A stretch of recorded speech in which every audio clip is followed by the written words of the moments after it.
materi dari kelas A1 Manajemen dengan NIM 22553. Pada kesempatan kali ini saya akan mempresentasikan materi tentang 1. Korupsi, 2. Demokrasi, dan 3. Bullying yang merupakan bagian dari tugas akhir semester pendidikan kewarganegaraan.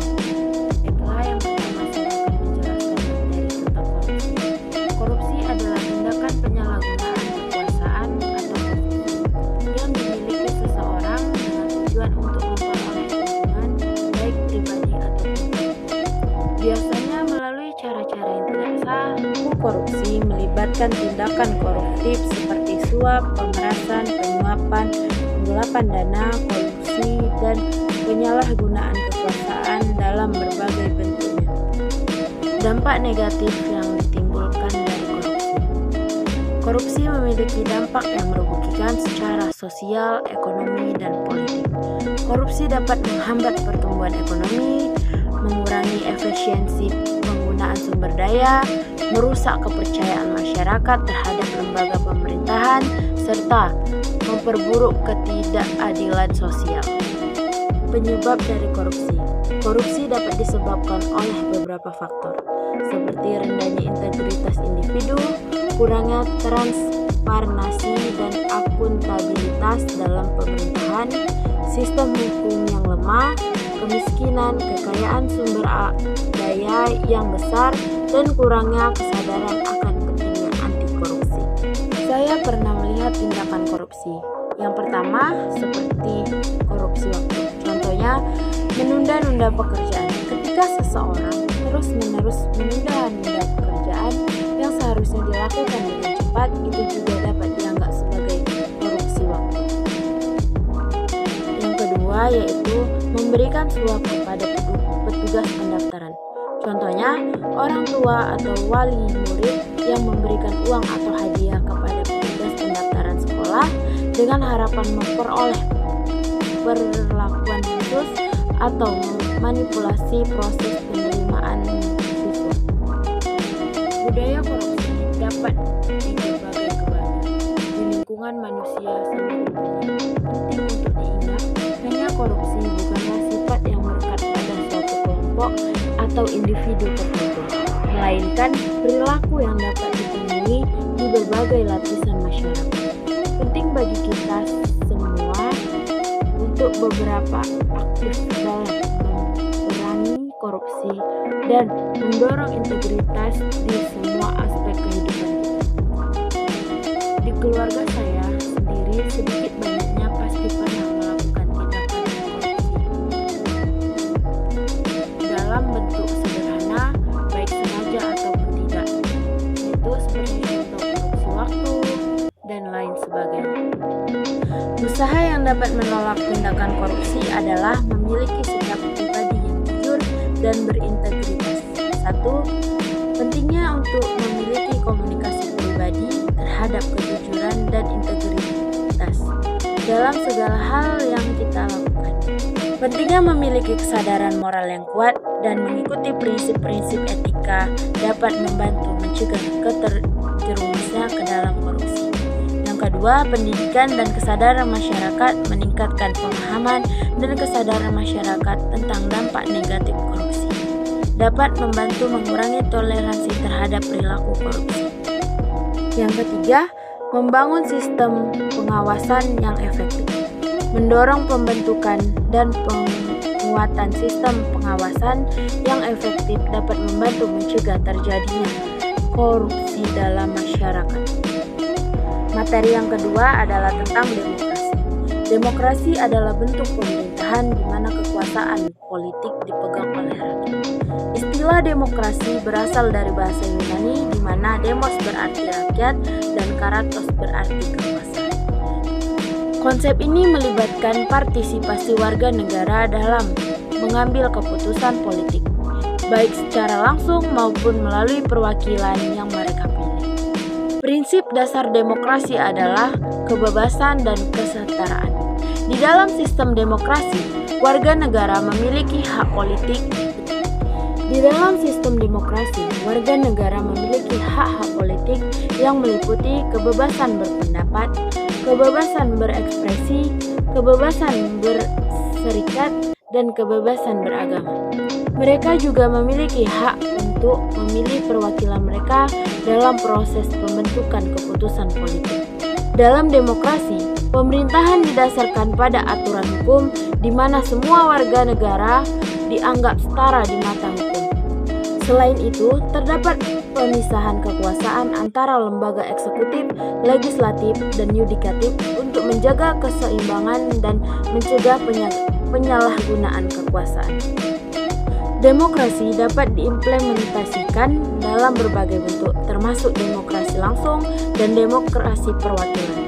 Demokrasi langsung meliputi peristiwa langsungnya warga negara dalam mengambil keputusan politik, misalnya melalui referendum atau pemungutan suara. Sedangkan demokrasi perwakilan meliputi pemilihan perwakilan yang mewakili kepentingan warga negara dalam proses pembentukan keputusan. Sebagai warga negara yang menganut sistem demokrasi, saya merasa kebebasan berekspresi. Demokrasi seringkali mendorong kebebasan berekspresi yang memungkinkan warga negara untuk menyampaikan pendapat, mengemukakan kritik, dan mengajukan pertanyaan kepada pemerintah tanpa takut dihukum atau dibungkam.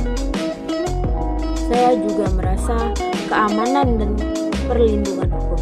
Dalam sistem demokrasi, ada kerangka hukum yang mengatur hubungan antara pemerintah dan warga negara.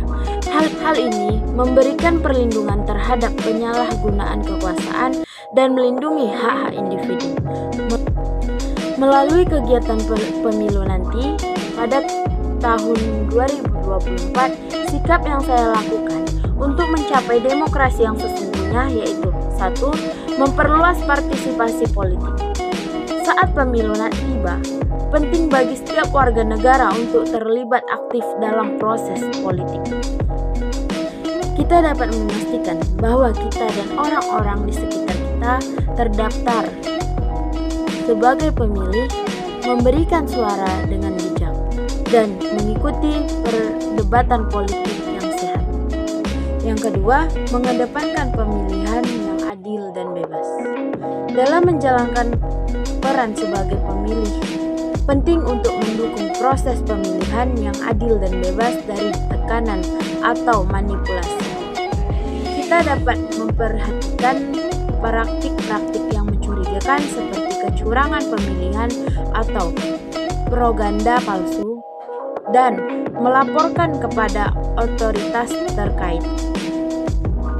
Harapan saya dari negara yang demokrasi untuk kesejahteraan rakyat yaitu 1. Partisipasi politik yang lebih luas. Di sini maksudnya adalah adanya partisipasi politik yang lebih luas dari seluruh rakyat.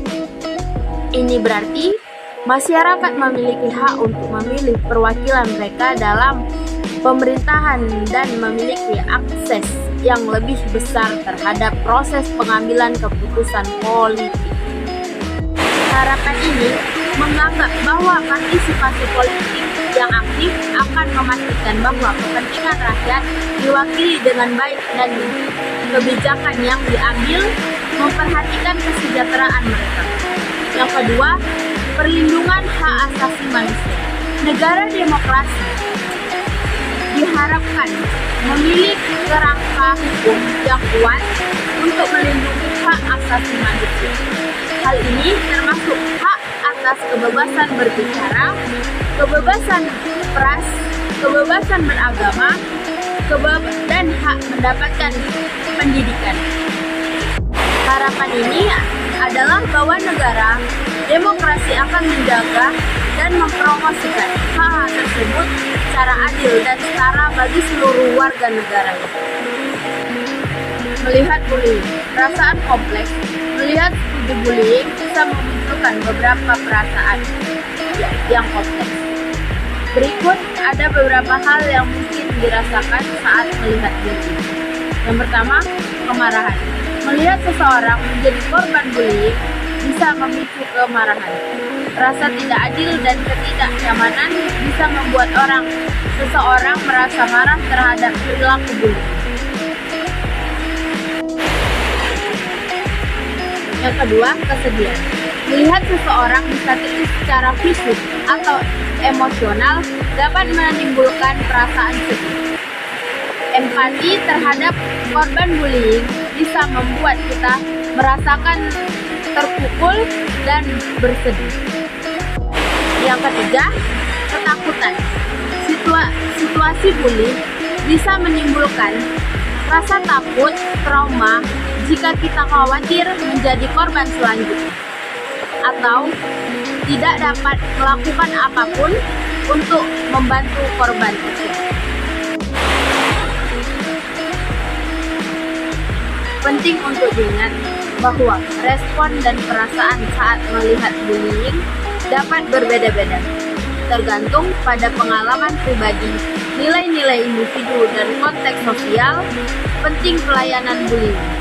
Pelayanan kasus bullying sangat penting dalam melindungi dan memperjuangkan kesejahteraan individu yang menjadi korban tindakan tersebut. Berikut ada beberapa alasan mengapa pelayanan kasus bullying penting. 1. Perlindungan dan keselamatan. Pelayanan kasus bullying memberikan perlindungan dan keselamatan kepada korban. Ini penting karena korban seringkali merasa terancam, takut, dan stres akibat tindakan bullying yang mereka alami. Dengan pelayanan yang tepat, korban dapat merasakan didukung dan dilindungi, serta mereka dapat memulihkan diri dan mengatasi trauma yang diakibatkan oleh pengalaman tersebut. Yang kedua, pencegahan pengulangan. Dengan pelayanan kasus bullying yang efektif, dapat dilakukan upaya pencegahan agar tidak terjadi bullying tidak terulang kembali melalui pendekatan yang holistik. Yang ketiga, dukungan emosional dan psikologis. Pelayanan kasus bullying menyediakan dukungan emosional dan psikologis yang sangat diperlukan bagi korban. Korban seringkali mengalami tekanan mental yang serius seperti depresi, kecemasan, dan rendahnya harga diri. Pelayanan ini dapat membantu mereka untuk mengatasi efek negatif tersebut, membangun kepercayaan diri, dan mengembangkan strategi yang sehat untuk menghadapi situasi sulit. Cukup sekian penjelasan dari saya. Terima kasih saya ucapkan. Wabillahi taufiq walhidayah. Wassalamualaikum warahmatullahi wabarakatuh.